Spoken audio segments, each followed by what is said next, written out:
Now, can you do this? Can you create this sense of control for your people? Can you identify for them, hey, this stuff is in your control, this stuff is out of your control? Can you do that today, knowing what you know?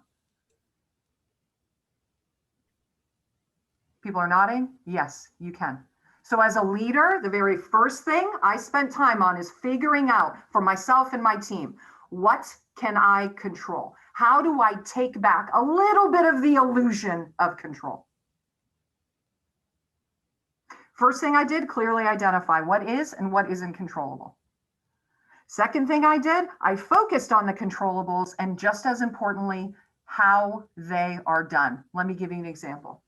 I control the flow of people coming into my business, right? I control that.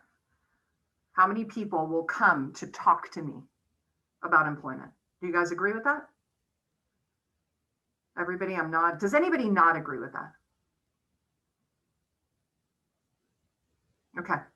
So if I control the flow of people that are coming in to talk to me, what I have to focus on then is how will they come in and how will I talk to them? So I focus on the what and I focus on the how. Because I need to give people control, a sense of control of what's happening in the world. I need to fine tune the way people come into my business or whatever the things I can control are. I need to perfect the things that I can control. I need to make them so strong that I'm able to eventually predict the outcome, which is, I think, what a lot of you are doing. And what I did for my people was I gave them something important to do. So as you guys are thinking about your businesses, how can I give my people something controllable that's important to do? Okay, I got to create some semblance of predictability. I cannot predict what will be on the news tomorrow. I wish I could, but I can't. It's like a crapshoot. They should have Vegas betting for what is going to be on the news tomorrow. I cannot predict that, but what can I predict? I can create predictability through the way I communicate. I can create predictability through the information that I'm exchanging with my people. I don't want any surprises. No surprises. People are getting surprised enough.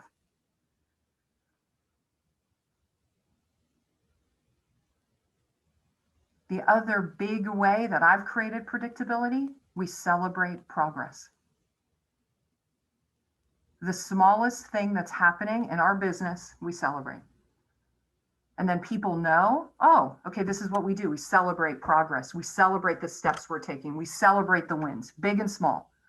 I can count on that. Every day you're meeting with your people, great. How can I celebrate the progress we're making? And that creates a sense of predictability. Then what do people expect? Oh, I'm expecting I'm going to get great communication. I'm expecting I'm going to have real-time information. I'm not going to get surprised. I expect we're going to be celebrating progress. Awesome. How am I feeling? I feel like that predictability. I got some of that back. Now, last but not least, and this is, I think, very interesting, you have to create a sense of the future. We're not moving day to day here. People need something to look forward to. Where are you going as a leader? What is your business doing as a leader? What are you committed to? People need incredible leadership right now. They need to see. They need to believe. They need to be committed to.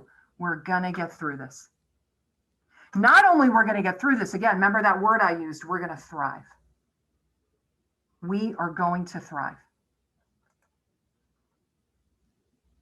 Okay, so first I start with people are going through things. I wish they weren't, but they are. So let's just call it out. Let's ask people where they are in their process. Then what I do is I try and eliminate fear and stress. Because I'm the leader, that's my job. I do it for myself. I do it for my people. How do I eliminate fear and stress?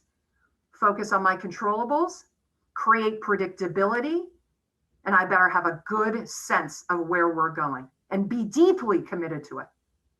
Deeply committed to it.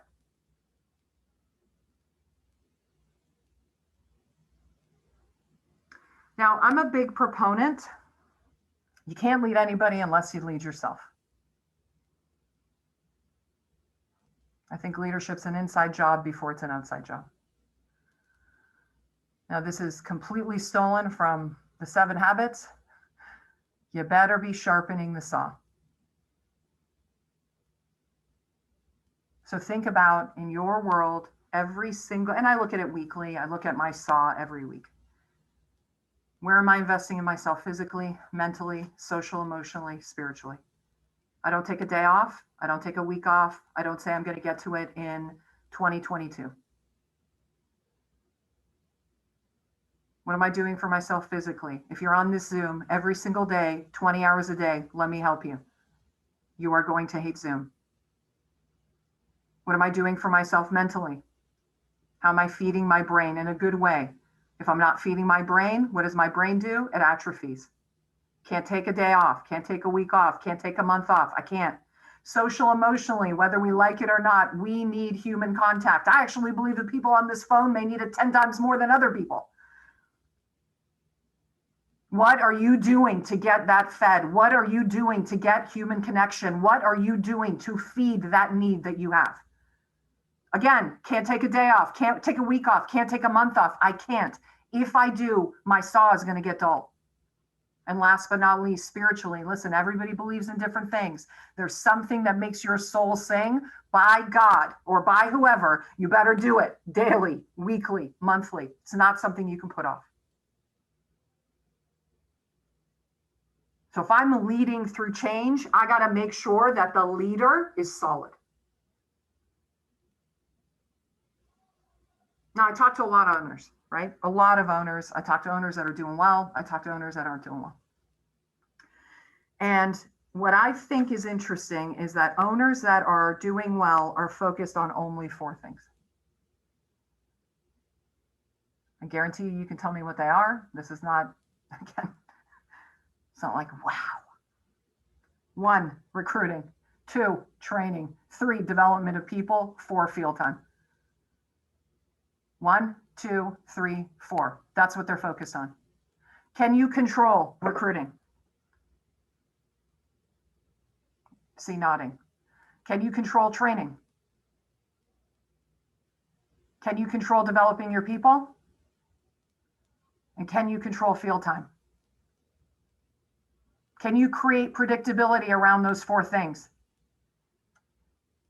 And can you create an end in mind or a goal or a vision around those 4 things that can get yourself and your people excited to go meet those things? Can you do that? Gary's going to talk about habits. Gary's going to talk about schedule. To me, that's like all sharpen the saw, right? Creating predictability for yourself is vital during this time. But when I look at those big rocks, right? I have my 4 big rocks, sharpen the saw. I have my 4 big rocks for my business. Then I'm going to tell you something you already know. I'm going to create a plan, figure out what my priorities for those things are. I'm going to determine what I can do well and what I can't. I'm going to go bring the reinforcements. Who can help me? Who knows how to do this if I don't? I'm going to make commitments around my priorities and follow through on them. And then I'm going to do that consistently. Again, every day, week, month. I can't eat well for a week and expect that I'm going to be fit, right? Can't work out for 2 days and expect somehow I'm going to have biceps. I can't run my business excellently for 2 days and expect that I'm going to get incredible results 4 months from now.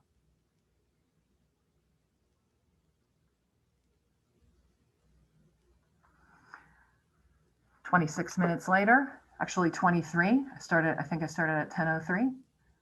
That's what I have. Anybody have any questions?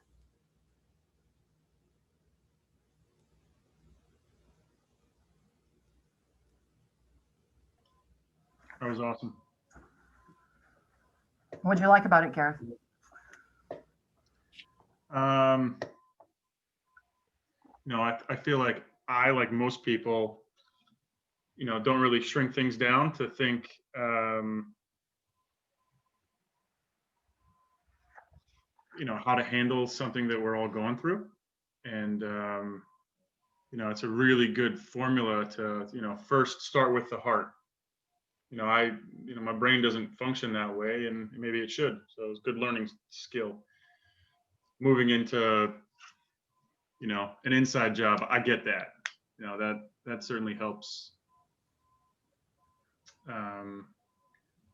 really compartmentalize the craziness we're all going through and the appreciation I have for what we have that most people don't. Yeah, I think it's fascinating to me too, right? I have conversations with people and, hey, I need to do this. I need to get this done. First question, how are you feeling?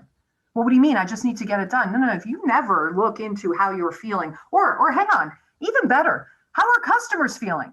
We talk to them every day. You don't think they're going through this? Yeah. You don't think somebody we're talking to in a store is like, I have to go home and go deal with the 62 people that live in my house, or I live by myself and I don't see anybody. You're the only human I'm interacting with.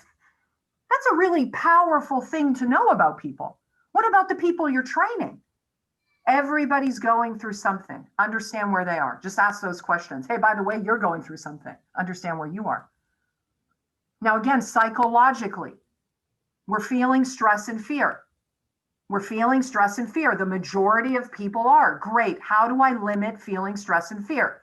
Predictability, sense of control, end. I got to have something that I'm committed to. Cool, I can do that. That's what the business was built around. What are my priorities? Number one, me. Okay, and then my business, I only have 4 things. There's only 4 priorities. Go figure out the plan. Figure out what you don't know. Who cares if you don't know it? There's enough of you. There's 87 people on this call. Somebody's got to know it. Go get those resources. Make sure that you plan the priorities, put them somewhere that you can follow through, and then do it again and again and again and again. And I think what's fascinating about that too, if I do that, Gareth, what am I creating? Predictability, control, moving towards my end, right? Like I've created this flywheel of momentum. Yeah, it becomes not an illusion of control anymore. Well, I keep hearing control is an illusion, but we love the illusion, so let's create it. You know what I mean? We don't do well that way. So hey, let's create, at least some semblance and focus on what I know I can control. Hey, Vera, quick question. So I really like what you're talking about with becoming predictable. I know you said like one of your big rocks, one of the main things that you want to be predictable is in celebrating progress. Any other like kind of big focuses where you want to make sure that you can be as predictable as possible for your people? Listen, and I don't know what everybody's doing. We're all pretty regimented. Damon, right now is not where I would say change your meetings. Not predictable. Right now is not what I would say is, hey, if every Tuesday we're all hanging out together, right? And people are counting on hanging out together. For them, that's like, oh, I know I get to see with them Thursday. I know I get to be with them Thursday. Nah, we're going to cancel Thursday. What am I creating? Unpredictability. Now, in normal times, it doesn't matter if you create, anybody, oh, hey, I canceled. Something came up. But right now, I think it's vitally important that the routine, the schedule, what people can count on you for, you come through for them. The less, what is the word? Non-predictability, unpredictable. I don't even know what the unpredictability there is. The less, the better, because I know how people are feeling. And again, it's not everybody, a lot of people. Communication. Hey, if I'm doing high rollers, if I'm doing, skill training, then I'm going to continue to do those things.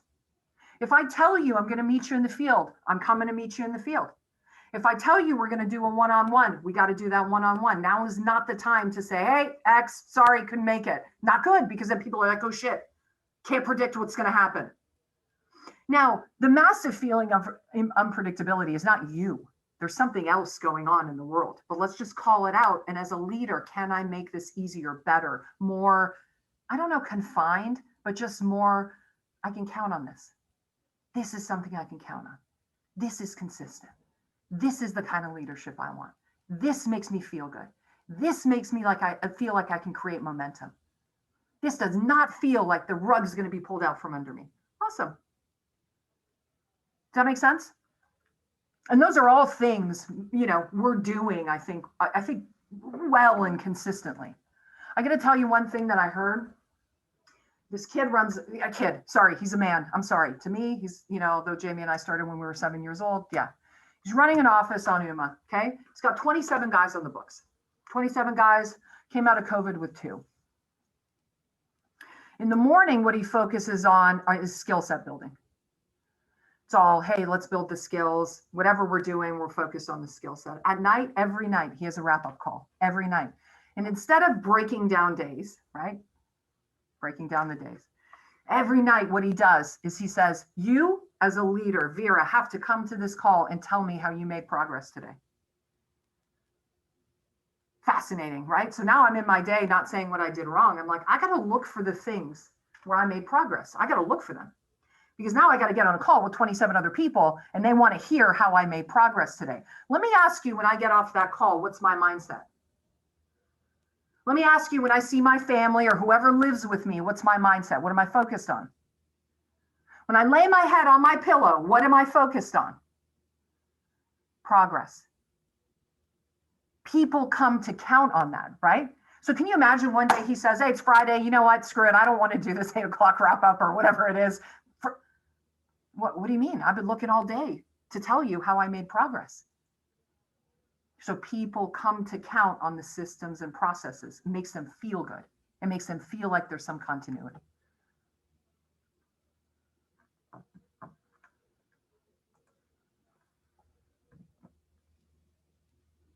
I'd pay big money for all of us to be together.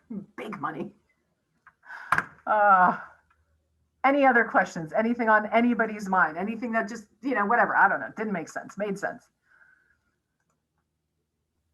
I just love how you point out the fear, the stress, the anxiety that everyone's going through. Because what it creates, it's like once you understand that, we all understood that, but it wasn't like a clear focus. It makes running meetings and every conversation you have so much easier because you understand the end game or the objective that they're going through. So we still do the same things, but now it's like the focus is on just eliminating those things, creating predictability.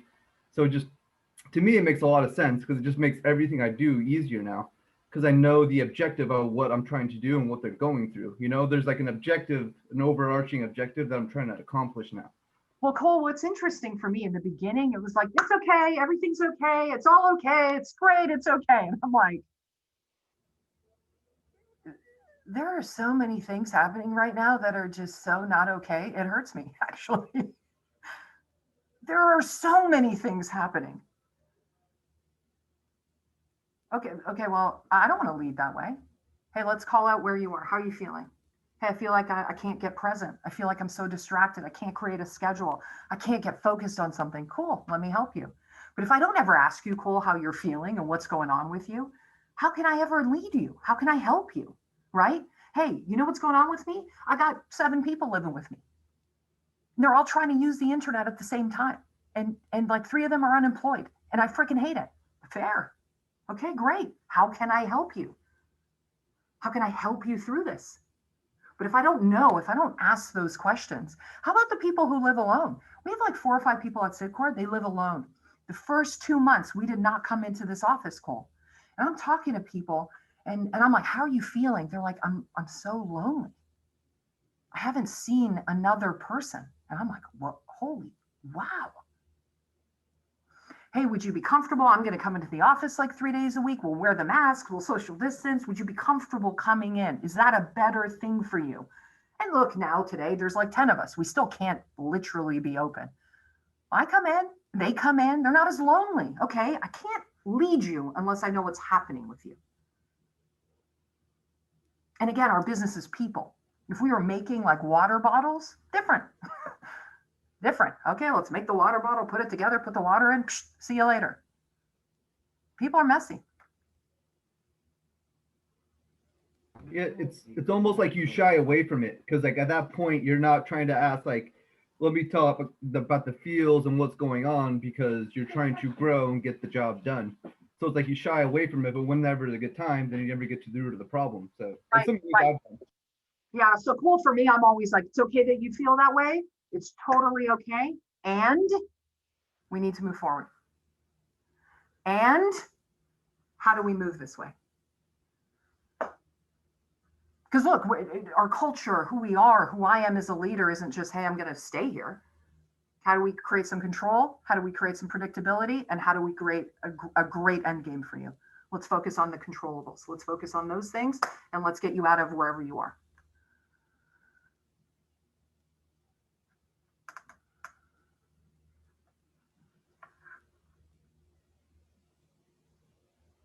I'm just staring at the boxes. I'm like, oh, hi. So great. Vera, I have a question for you. Hi. Just with kind of creating an end in sight when it feels like there's lack of one, I guess kind of like adapting your vision and how you share that with people and bring them into it.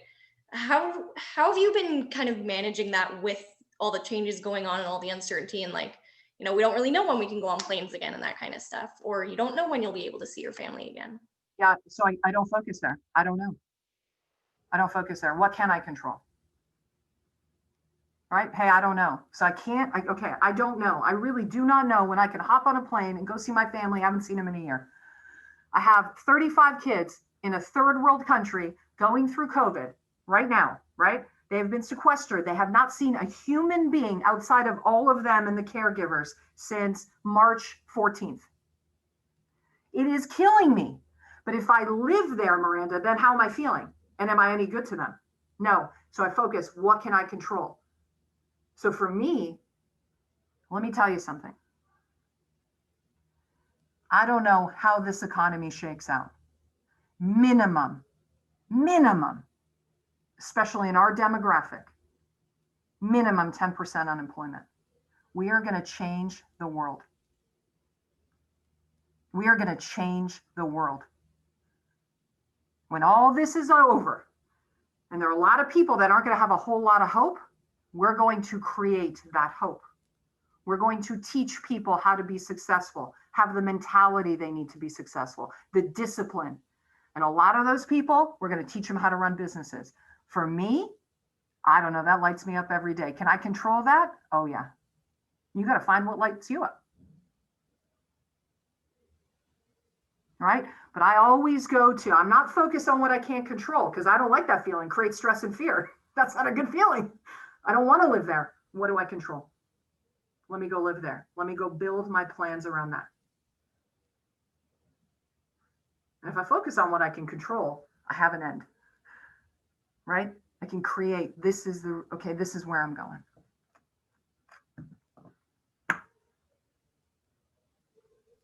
It's easy that rhymes. Goals you can control. There you go. So Vera, just another question here for you. So, I mean, your life has changed a lot. I mean, you know, I think of all the stages you've gone through. I mean, you've been leading through change, which is your topic, for 20 plus years. Have you had this kind of strategy the whole time? Has it evolved? I mean, what are your thoughts there? I think where it's evolved is is like really understanding people's feelings, right? I was always like, hey, we're changing. 20% of you hop on this bus. We're going to go create army. And then we're going to get everybody to come with us. And for the most part, when things are a lot more stable, that's a good strategy, right? I think now what I've really stopped to do is understand where's everybody at? Where is everybody at? What can I do as a leader to help them feel better? How can I alleviate fear and stress? If people are under fear and stress, they don't react well, they don't perform well, they don't make decisions well.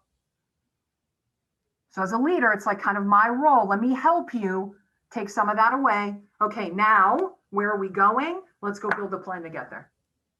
So that piece has always been, where are we going? Let's go build a plan. Now you got to follow through, you got to execute, and you got to do it consistently. So those things, that piece, I think, of my strategy has always been the same, Jamie. But the feelings, really understanding where people are coming from, really trying to help them through the difficult stress and fear, those are probably the two main additions. Which actually, when I think about right now, is kind of dumb, because anytime anything changes, there's stress and fear. So that probably should have been part of the strategy. Yeah. And my observations in just 20 some years, really seems like empathy has really become a big part of our fabric, or a big part of our culture. You know, sensitive to how people are feeling seems to be much more important than it ever used to. Well, you know what's fascinating to me? People's emotions drive their behavior, drive their actions and results, right? It's your emotion that does that. Right? So if I don't understand your emotion, if I don't understand where you are, if I can't help you talk about that, if I can't help you get unstuck, you're not going to move. You can't. Right? Everybody has had that conversation. Everybody has had that conversation, Jamie, where it's like, hey, just get your head out of your ass. Okay, well, if I knew how to, don't you think I would? Right? I mean, I don't want it to be there. You know what I mean? It's not like I said, wow, today I'm just going to leave it there. I'm feeling something, may not know how to work through it. As a leader, it's my job to kind of help you. And again, our business is people. If we're making widgets, maybe we wouldn't be that empathetic, right?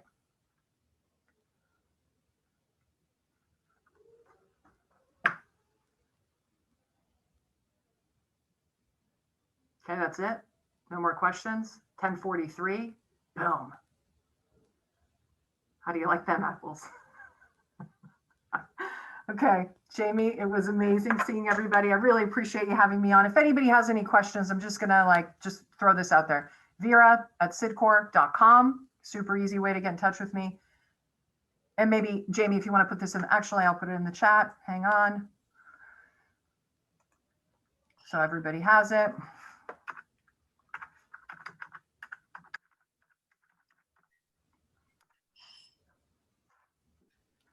Getting much better on text. So thank you. Thank you very much. Have an incredible day. And I hope the rest of your meeting is amazing. Thank you, Vera. Thank you. Thank you.